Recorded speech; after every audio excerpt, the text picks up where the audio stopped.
Gue tinggal depan sekolah dan katanya sekolah itu dulunya itu bekas rumah sakit Belanda. Tiba-tiba dong lewat itu sodakonya asli.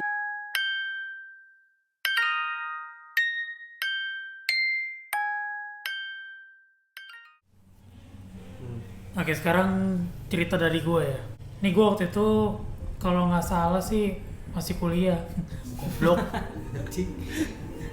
Ini gue kalau nggak salah masih kuliah apa udah kerja gitu. Pokoknya gue waktu itu tinggal di depan sekolah yang katanya sekolahnya itu tuh bekas zaman bekas rumah sakit Belanda. Rumah sakit Belanda. Makanya Udah kayak terong. gue nggak tahu. Terong aja. Terong Belanda. Nah waktu itu pokoknya gue tinggal di depan sekolah, itu benar-benar di depannya persis.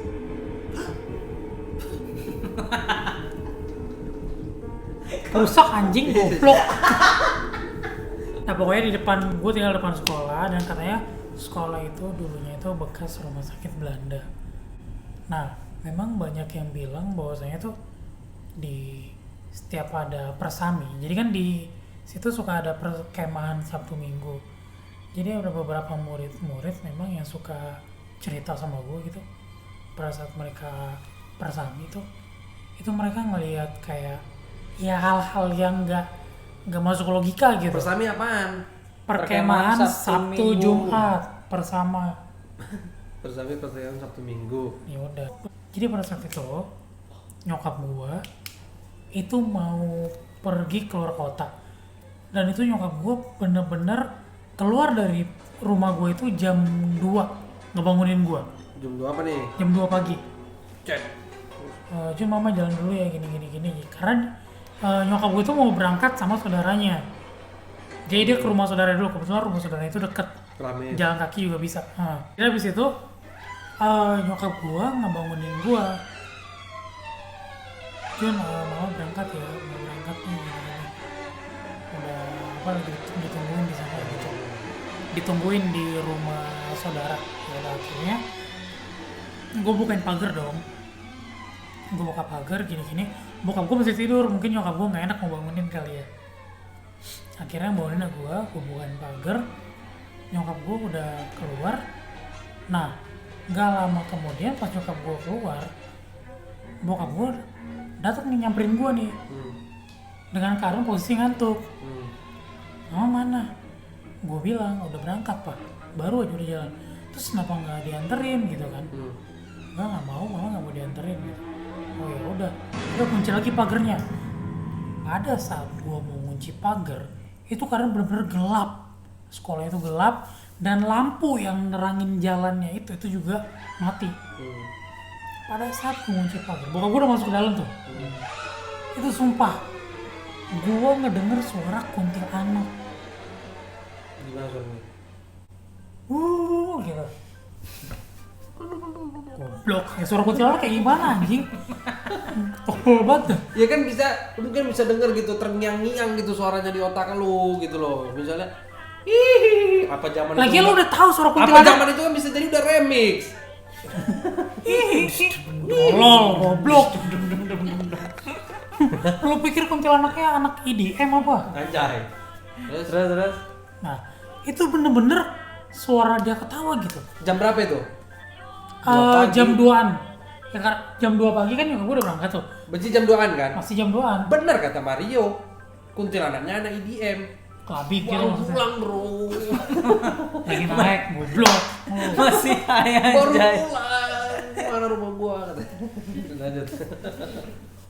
Ya udah pokoknya bener-bener asli gue ngeliat dan bukan ngeliat, sorry. Gue nggak denger suara dia. Gue belum ngeliat waktu itu. Dia ketawa. Iya, dia ketawa. Dan itu ketawanya panjang. Nah, habis itu gue cari tahu dong. Anjing, gue udah sempet jiper juga karena gue masih setengah ngantuk gitu kan. Tiba-tiba mata gue langsung melek nyariin. Dan itu di pohon asem kalau nggak salah. Gue lihat pohon asem. Dia di situ soalnya. Gue ngeliat putih, rambut panjang. Gue langsung cepet kunci, gue kabur langsung masuk ke dalam. Gua kira keluar. Enggak. Gue kunci pintu, gue keluar, gue goblok anjing. Siapa tahu lu petarung ya kan. Spider.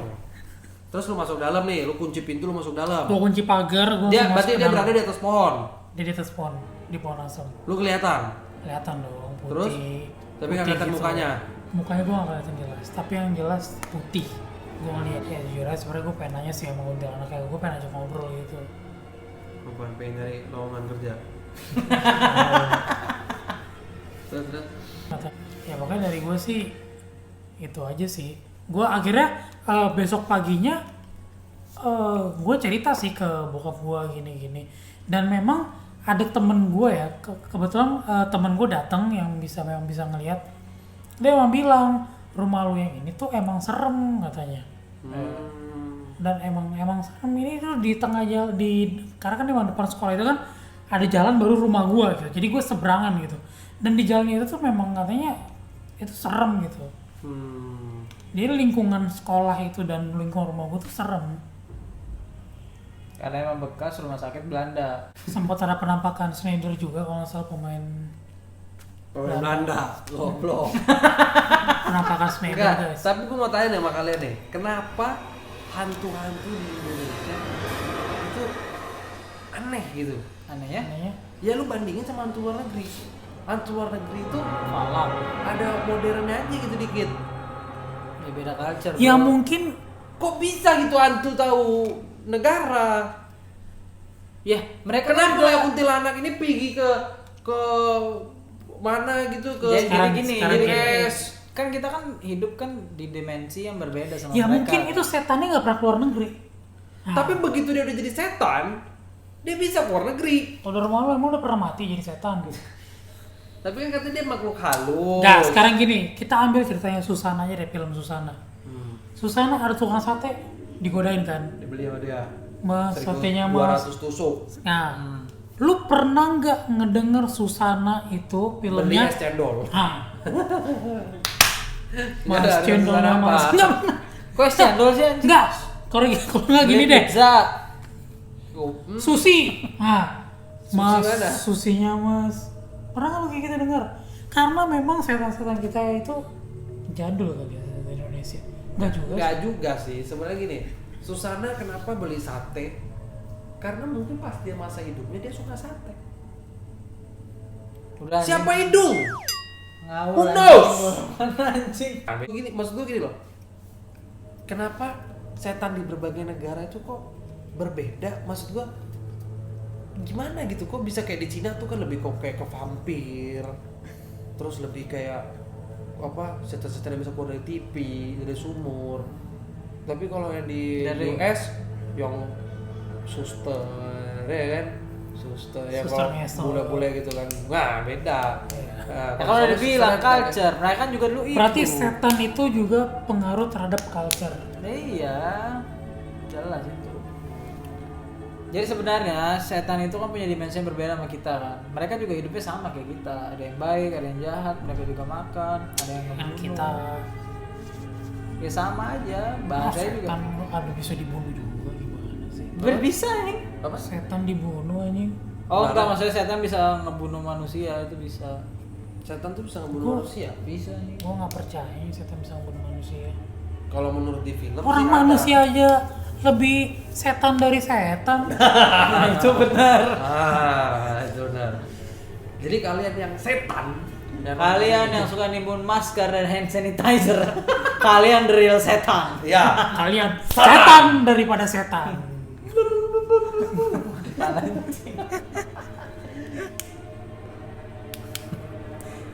Sekarang cerita gua yang terakhir. Jadi cerita gua sebenarnya sih ada dua, Satu aja nggak usah banyak-banyak. tapi pendek-pendek goblok. Protes saya lu kira anjing. Jadi gua kan satu rumah sama dia. Karena kita goblok. Karena kita bang adek. Jadi posisi waktu itu tahun 2012. Posisinya waktu itu gue masih cuti kuliah lah. Gue cuti kuliah 1 tahun, gue kerja di daerah Kuningan. Nah jadi pas gue balik, itu tuh gue balik malam, gue habis lembur. Gue balik itu jam 10-an gitu, nyampe rumah jam 11. Udahlah gue nyampe rumah kan. Udah gue nyampe rumah, mak gua suruh makan segala macam, gua makan sambil nonton TV kan. Udah habis itu gua naruh piring bekas gua makan itu ke belakang kan, ke tempat cuci piring. Udah gua ke tempat cuci piring, udah gua cuci tangan semua, gua mau kencing lah. Nah jadi kebetulan di dapur gua ini ada satu pintu. Nah di pintu itu tuh ada biasa tuh suka mbak gua pakai buat nyuci baju di situ. Nah terus gua bukalah pintunya kan, gua buka pintunya. Jadi posisinya pas lu buka pintu itu tuh ada tangga naik ke atas. Nah tangga naik ke atas itu adalah ruangan gudang, jadi itu nggak dipakai. Biasa itu gua naruh, bukan gua sih, bokap gua kalau naruh barang-barang tuh lemari-lemari dia mah udah tahu. Naruh barang-barang lemari-lemari yang nggak pakai tuh di situ, di ruangan itu, di ruang gudang itu, udah kan.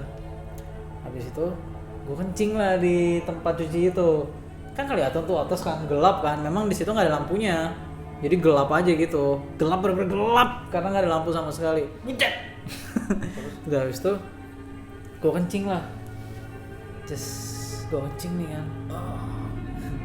Gue posisi langsung ngeliat ke atas.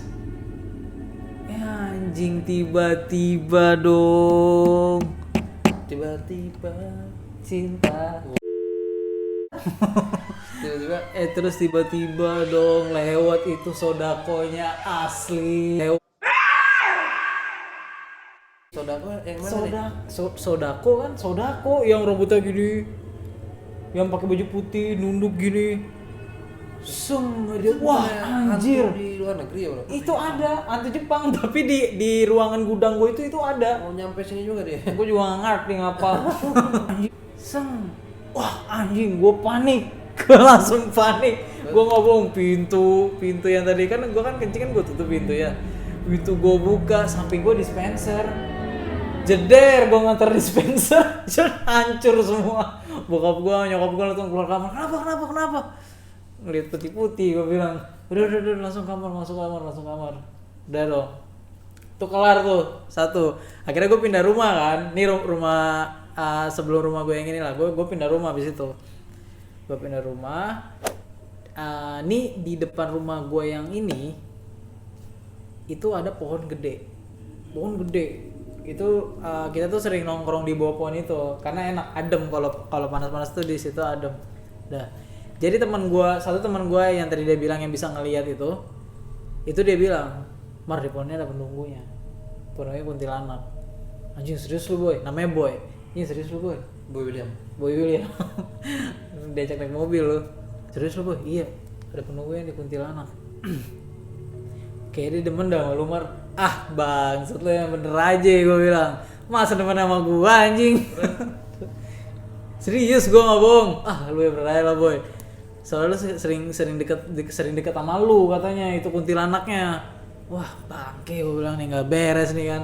Udah, jadi waktu satu malam itu gue lagi bikin cane. Gue suka bikin cane. Gue kan kalau bikin cane kan di luar, gue gak pernah di dalam. Jadi tuh gue dulu suka ada pesanan tuh banyak. Jadi gue tuh bikinnya itu jam-jam sampai jam 3 sampai jam 2 di teras, posisi di teras. Kan di teras kan dekat sama pohonnya tuh. Udah, gue lagi bikin, ada aja tuh suara di pohon. Set. Tapi pas itu, pada saat itu gue gak ngedown. Justru gue berani. Gue bilang gini sama setannya, "Weh, gue tuh cuma mau bikin cane di sini. Jadi lo hidup di dunia lo, gue hidup di dunia gue. Kita mau saling ganggu, aman ya." Silap dia jawab. Oke, gue juga Oke. channel lu doang. Udah kan. Emang abis itu udah gak ada gangguan apa-apa lagi nih. Hari besoknya, gue gak ada pesanan apa-apa, jadi gue tidur cepat, ya kan? Gue tidur cepat, gue tidur.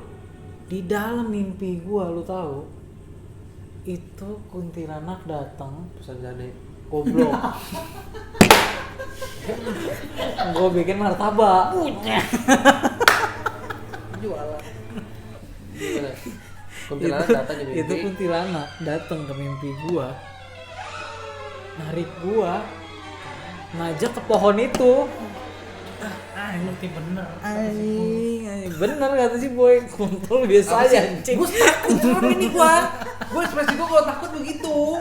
Biasa aja anjing. Terus udah tuh gue ditarik. Gue bilang, Rambut gue ditarik. kagak lah goblok. Kemarin aku rambut gue sih yang ditarik anjing. Apanya yang tarik? Tangan gue yang ditarik. Jadi bener-bener ditarik gue kayak diseret gitu ke atas pohon. Tiba-tiba udah kan gue langsung sadar kan. Tiba-tiba gue udah di depan pintu anjing, sumpah gue nggak bohong. Udah di depan pintu kamar. Tidurnya? Iya tidurnya posisinya. Udah gini ya gue kegeletak di lantai. Gue bangun anjing bener-bener. Set. Yang lain nggak sadar? Kagak ada yang sadar. Itu tempat tidur lu kan atas kan? Iya, jadi jatuh gitu gue ke bawah. Masa ada yang denger? Kagak ada yang denger. Itulah herannya gue. Tapi nggak ini kan atas bawah kan. Ini atas, ini kan bawah. Gue kan di bawah tidur ya. Jadi kalau gue jatuh juga nggak ada yang tahu gitu. Tiba-tiba posisi gue udah di bawah aja. Terus gue bilang, wah itu pengalaman paling bangsat sih. Itu mah gila ya. Tapi abis itu nggak pernah diganggu lagi? Udah enggak. Karena abis itu besoknya gue ngomong lagi, anjing gue maki-maki. Sumpah, weh bangsat tuh jangan ganggu gue udah bilang. Asli gue maki di pohon itu juga. Terus Nggak ada ganggu apa-apa lagi. Dari situ. Takut deh. Udah. Dia sedih sih kayaknya gak makan cane gue. Oke guys, sekian dari cerita kita. Menurut kalian cerita paling mana yang paling serem? Kalian bisa tulis di kolom komentar ya. Dia, gua apa? Siapa? Apa lu? Nah, terus Tulis kalau di kalian kolom punya komentar. cerita serem juga, boleh di-share untuk next konten kita. Jadi kita bisa ceritain cerita kalian. Iya. Tapi ceritanya harus real, terus harus serem, serem menurut kita ya. Iya. Harus serem. Jadi supaya menarik. Kalau nggak menarik kita blok. Goblok. Pokoknya apa kalian punya pengalaman serem cerita aja. cerita aja Kita bakal baca nggak kok. bakal dengerin kok pokoknya. Ngobrol. Kita bakal baca tapi. Jadi kalau memang itu bisa diangkat dari konten ya kita bakal angkat. Atau kalian punya ide lain untuk next video Karena khususnya kita pemula nih. untuk yang khususnya untuk yang horor-horor, kalian bisa tulis juga di komentar di bawah ya. Kasih kita apa Mungkin gitu. rumah kalian ada penghuninya terus Iya. kita bisa datang ke rumah Bisa kalian. datang ke rumah kalian, ya Bang. kan? Di rumah gua ada nih, Bang, setannya. Tapi setannya suaranya fals. Nah, gitu kita bisa tuh datang, kita bawa bawa yang fals. bongkar. Biar jadi nyanyi. Nah, kalian bisa juga tuh kayak gitu, kalian tulis aja di kolom komentar di bawah ya. Oke. Stay tune terus di See you, channel guys. kita. Jangan lupa subscribe, share, like videonya sebanyak-banyaknya biar kita trending. Oke? Oke. See you in the next video. Bye bye.